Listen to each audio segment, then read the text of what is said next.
নতুন পোশাকের রং কোনো বিশেষ দেশের সাথে মিলে গেছে নাকি ইচ্ছাকৃতভাবে মিলিয়ে করা হয়েছে? পরিবর্তন হচ্ছে বাংলাদেশ পুলিশ, র্যাব ও আনসারের পোশাকে।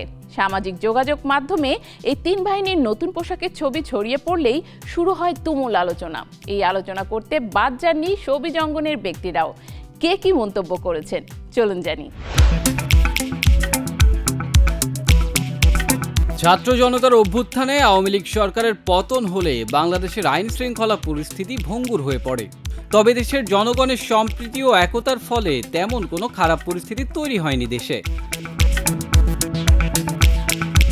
তবে আন্দোলন পূর্ব পরবর্তী সময়ে সবচেয়ে বেশি আলোচনায় থাকে দেশের আইন শৃঙ্খলা রক্ষাকারী বাহিনীগুলো। তাদের মধ্যে সবচেয়ে বেশি আলোচিত ছিল বাংলাদেশ পুলিশ। এই বাহিনীর সঙ্গে র্যাব ও আনসার বাহিনীও উঠে আসে আলোচনায়। অন্তর্বর্তী সরকার দায়িত্ব গ্রহণের পর পুলিশের লোগো ও পোশাক পরিবর্তনের কথা জানায়। এবার সেই পরিবর্তনের কার্যক্রম হিসেবে তিন বাহিনী বাংলাদেশ পুলিশ, র্যাব ও আনসারের নতুন পোশাকের ট্রায়াল কার্যক্রম সম্পন্ন করেছে।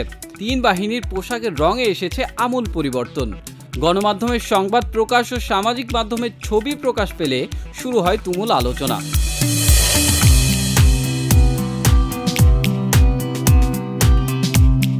এই আলোচনা সমালোচনায় অংশ নিয়েছেন শোবিজ অঙ্গনের ব্যক্তিরাও। তাদের মধ্যে অংশগ্রহণ করেছেন মেহের আফরোজ শাওন, মাবরুর রশিদ বান্না, ইরফান সাজ্জাদ ও শ্রাবণ্য তৌহিদা। শাওন বাহিনীর পোশাকের একটি পোস্ট শেয়ার করে লিখেছেন, পোশাক কেমন হলো এই আলাপে যাচ্ছি না। পোশাকের নকশা পরিবর্তন এই সময় জরুরি ছিল কিনা সেই প্রশ্নও করব না। নতুন পোশাকের রং কোনো বিশেষ দেশের সাথে মিলে গেছে নাকি ইচ্ছাকৃতভাবে মিলিয়ে করা হয়েছে সেই কথা মাথায় আসলেও মুখে আনব না। আমার শুধু একটাই কৌতূহল, এই তিন ফোর্সের সবার জন্য কয়েক লক্ষ সেট নতুন পোশাক বানাতে প্রকৃতপক্ষে কত টাকা খরচ হবে এবং টেন্ডারে কত টাকা খরচ দেখানো হবে। সেই টেন্ডার যারা পাবেন তারা কি আত্মীয়তা, রাজনৈতিক দল, জুলাই বিপ্লব নাকি অন্য কোনো কোটায় পাবেন?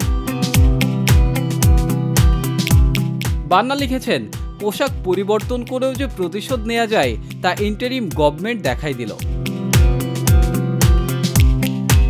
এদিকে অভিনেতা ইরফান সাজ্জাদও পোশাকের ছবি শেয়ার করে মজা করেছেন। আবার উপস্থাপক শ্রাবণ্য তৌহিদা ছবি শেয়ার দিয়ে ক্যাপশনে লিখেছেন কালার, সঙ্গে জুড়ে দিয়েছেন একটি কান্নার ইমোজি। এই আলোচনার পর পোশাক নিয়ে সংশ্লিষ্ট কর্তৃপক্ষ কোনো পদক্ষেপ নেয় কিনা সেটা দেখার অপেক্ষায় আছেন দর্শক ও নেটিজেনরা।